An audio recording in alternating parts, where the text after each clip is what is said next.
حدیث نمبر 41۔ خلیفہ بن موسیٰ نے خبر دی، کہا میں غالب بن عبید اللہ کے ہاں آیا تو اس نے مجھے لکھوانا شروع کیا۔ مکحول نے مجھ سے حدیث بیان کی۔ اسی اثناء میں پیشاب نے اسے مجبور کیا تو وہ اٹھ گیا۔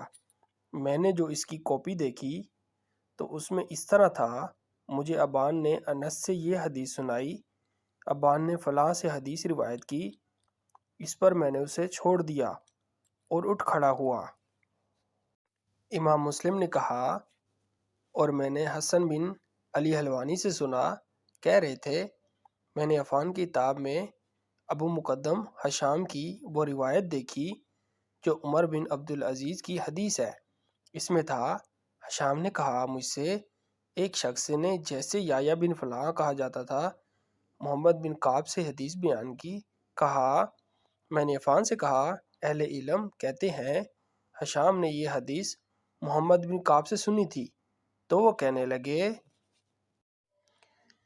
وہ حشام اسی حدیث کی وجہ سے فتنے میں پڑے۔